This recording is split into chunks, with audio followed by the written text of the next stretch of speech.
हाँ जी बेटा, budgetary control. बेटा सबसे पहले बजटरी कंट्रोल के अंदर एक टेक्निक है कॉस्ट मैनेजमेंट की। इस टेक्निक के अंदर आपको क्लियर क्या करना है, सबसे पहले बजट।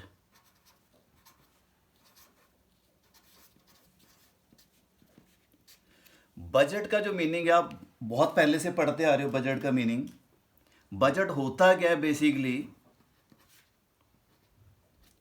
बजट एक एस्टिमेटेड स्टेटमेंट है, ठीक है। It is an estimated statement which is prepared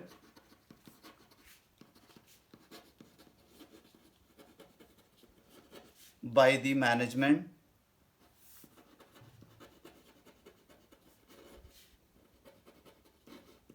at various levels.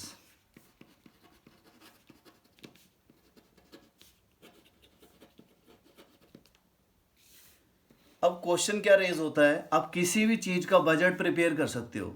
एक क्या है, सिंपल एक एस्टिमेटेड स्टेटमेंट है।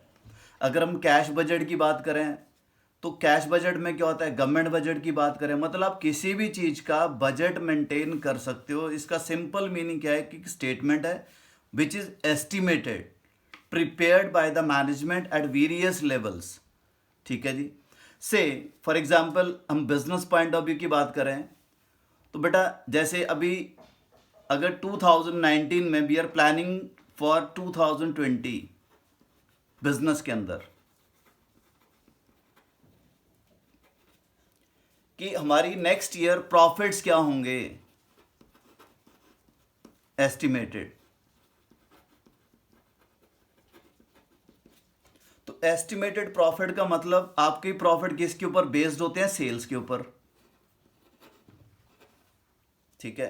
तो आपको 19 के अंदर 20 की सेल्स पहले एस्टिमेट करनी पड़ेगी कि आपको कितनी सेल करनी पड़े जिससे कि आपका प्रॉफिट, डिजायर प्रॉफिट इतना हो जाए, ठीक है बेटा। उस सेल के लिए क्या करना पड़ेगा आपको, प्रोडक्शन, क्योंकि प्रोडक्शन होगी तभी सेल्स होंगी, ठीक है। तो प्रोडक्शन के अंदर आपको क्या क्या चाहिए, रॉ मटेरियल रिक्वायर्ड कितना उस प्रोडक्शन के लिए, यहाँ से आपकी क्वांटिटी फाइनलाइज हो जाएगी। उस क्वांटिटी को प्रोड्यूस करने के लिए रॉ मटेरियल कितना चाहिए, बेसिक जो रिक्वायरमेंट्स है आपकी रॉ मटेरियल, उसके लिए डायरेक्ट लेबर कितनी चाहिए, और डायरेक्ट लेबर के साथ ओवरहेड्स कितने लगेंगे। ये सब कुछ डिपेंड करता है आपकी सेल्स के ऊपर, ठीक है। तो आपको ये प्री प्लान करना पड़ेगा और इनके time to time budgets prepare करने पड़ेंगे जिससे कि आपको फाइनलाइज हो जाए कि जब आप इसको एक्चुअल पोजीशन के अंदर लेके जाओगे तो आप उसको साथ साथ कंपेयर कर पाओगे अपने बजट को which is prepared in advance, ठीक है। फिर क्वेश्चन क्या रेज होता है, बजटरी कंट्रोल। नेक्स्ट जो टॉपिक है इसके अंदर, अब जो टॉपिक है आपका वो क्या है, बजटरी कंट्रोल। टॉपिक आपका यही है, ठीक है। ये टेक्निक है किसकी, कॉस्ट मैनेजमेंट की। इसको कौन यूज करता है, top level management at various levels, various situations. तो बजटरी कंट्रोल के अंदर क्या कहता है, कंट्रोल थ्रू बजट्स। इसका जो मीनिंग है, कंट्रोल थ्रू बजट्स।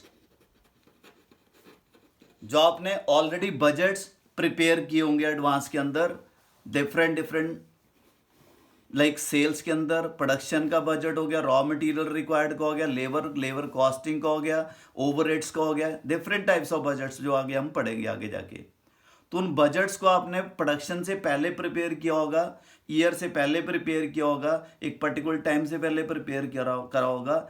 और जब उसको एक्चुअली आप उसको एक्चुअल लाइफ के अंदर, एक्चुअल उसमें प्रोडक्शन के अंदर लेके आओगे, एक्चुअल प्रोसेस में लेके आओगे, तो उसको बेटा आप इस बजट्स के through which is already prepared by the management, आप टाइम टू टाइम उनको कंपेयर करते जाओगे और उसके बाद उसको आप कंट्रोलिंग साथ साथ होती रहेगी, ठीक है।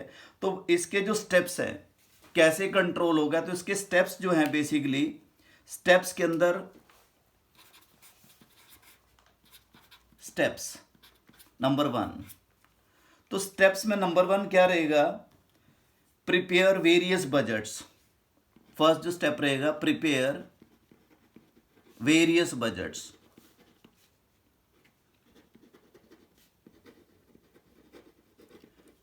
जो भी आपको रिक्वायर्ड है, पहला स्टेप।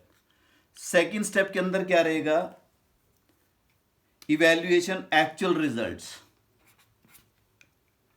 ठीक है, इसकी एग्जीक्यूशन करोगे और उसके बाद इवैल्यूएशन ऑफ, जब आप एक्चुअली इसको इवैल्यूएट करोगे, प्लानिंग के अंदर लेके आओगे, तो उसके अंदर इवैल्यूएशन ऑफ एक्चुअल रिजल्ट्स।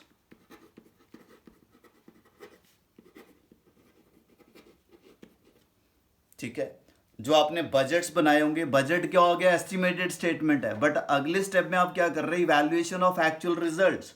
और तीसरे स्टेप्स के अंदर, स्टेप 3 के अंदर, after evaluation of actual results, compare the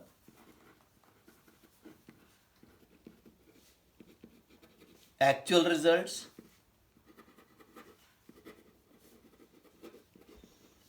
with planned activity, with planned activities। तो प्लान्ड एक्टिविटीज क्या है आपकी? मतलब बजट। ठीक है, फर्स्ट स्टेप में प्रिपेयर वेरियस बजट्स, ठीक है, as per your requirements. Then उसको एग्जीक्यूशन करेंगे अपनी प्लानिंग के accordingly. Then evaluation of actual results. ठीक है, तो एक्चुअल रिजल्ट्स को कंपेयर करोगे, compare the actual results with planned activities. ठीक है, मतलब बजट। और उसके बाद डिटर्मिनेशन ऑफ इवैल्यूएशन। नंबर 4 में क्या आ जाएगा? डिटर्मिनेशन ऑफ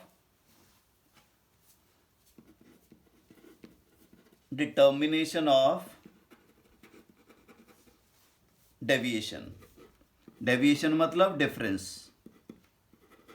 ये कौन से डिफरेंस आएंगे आपके? जो एक्चुअल रिजल्ट्स आए आपके, और आपने जो बजट्स ऑलरेडी प्लान्ड बजट बनाए होंगे। ठीक है, उसके बाद एनालाइज द रीजन। ठीक है, डेविएशन क्यों आए, उसको आपने क्या करना है यहां पर? एनालाइज द, किसको एनालाइज करना है? रीजंस को। एनालाइज द रीजंस कि क्यों डेविएशंस आए, क्यों, जो आपने सोचा था, प्लान था आपका, जो आपने एक्चुअल परफॉर्मेंस करी, उसकी वजह क्या है डेविएशंस की? मतलब एनालाइज द रीजंस। और उसके बाद टेकिंग करेक्टिव एक्शन। 6 जो स्टेप आएगा, टेकिंग एक्चुअल, जो आपने एक्चुअल और स्टैंडर्ड और बजट को लेके प्लान करा, taking corrective actions by the, या taking corrective action.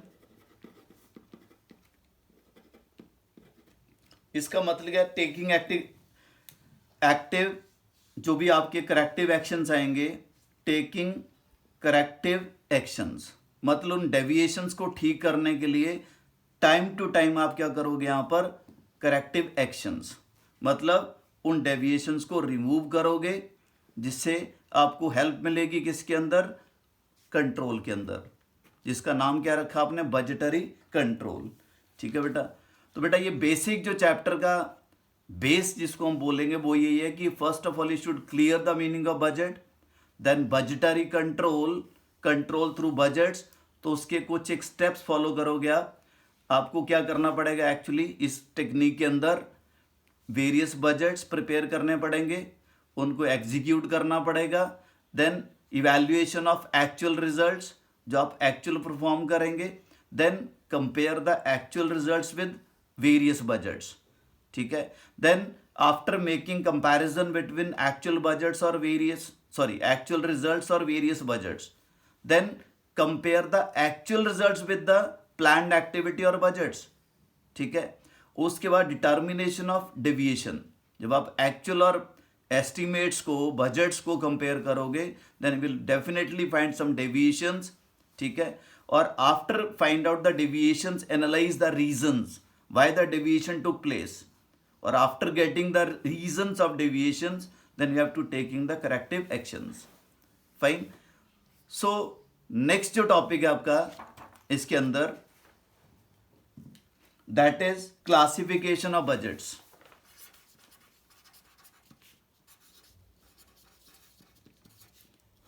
Classifications of budgets मतलब इन क्लासिफिकेशन के अंदर किस वे से बेटा, सो क्लासिफिकेशन के अंदर नंबर 1 की बात करें हम, किस टाइप के बजट नॉर्मली लाइफ के अंदर बनते हैं, प्रैक्टिकल लाइफ के अंदर बनते हैं, तो उनके अंदर सबसे पहले है functional budgets.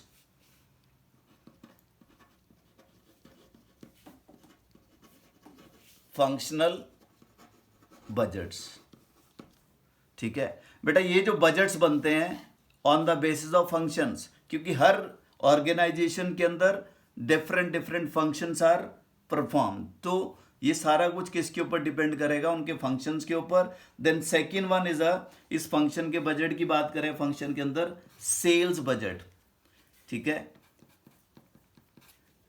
Cell budget, cell budget में क्या रहेगा, सबसे पहले मैंने डिस्कस यही करा था आपसे सेल का, sales budget. Then sale budget के अंदर number 3 production budget.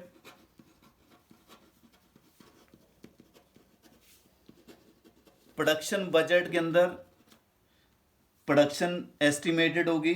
Then raw material required budget, raw material required budgets. Raw material required budget के बाद नंबर 5 की बात करें हम यहां पर, तो labour cost budget. Labour cost budget, labour cost budget के अंदर आपके पास आएगा overheads budgets, overheads budgets. Then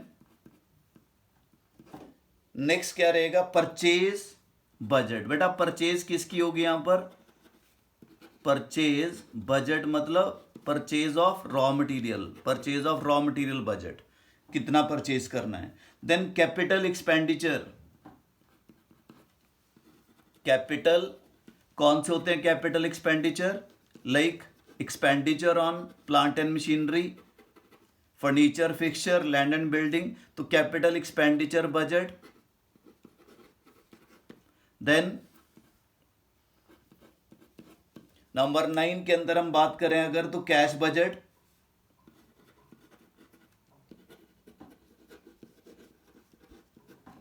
cash budget के अंदर टोटल कैश रिक्वायर्ड और in hand. Then total cost budget,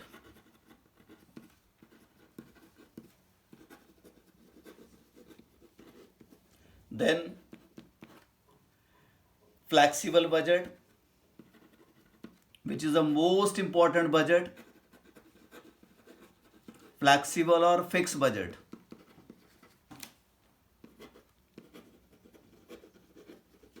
ये बेटा सारी टाइप्स हैं आपकी।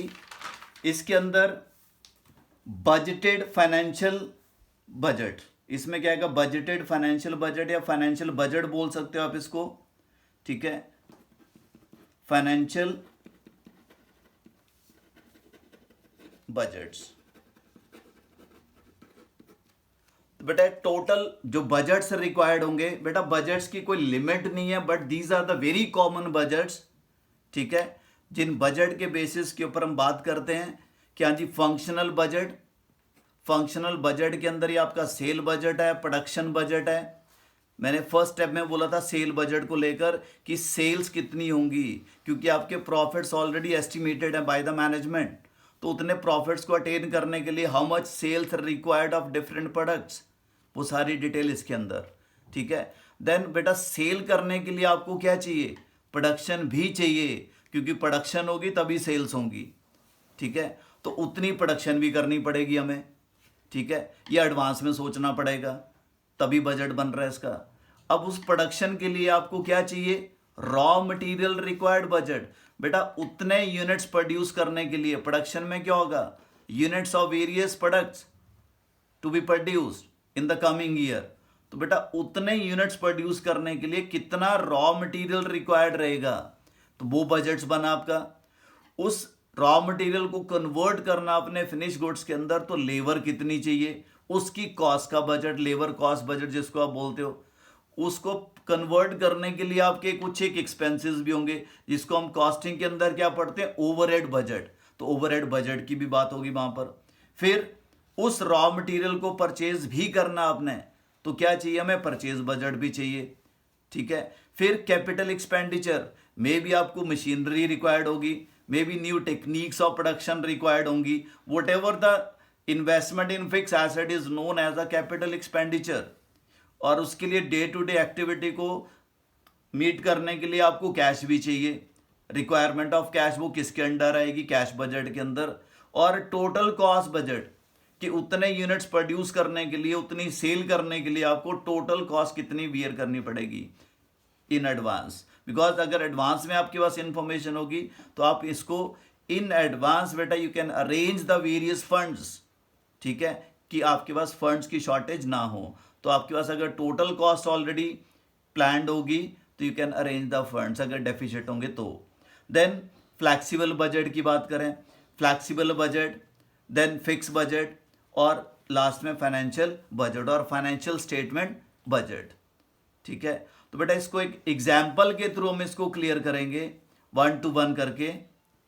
सो एक अपनी तरफ से एग्जाम्पल लेके चलते हम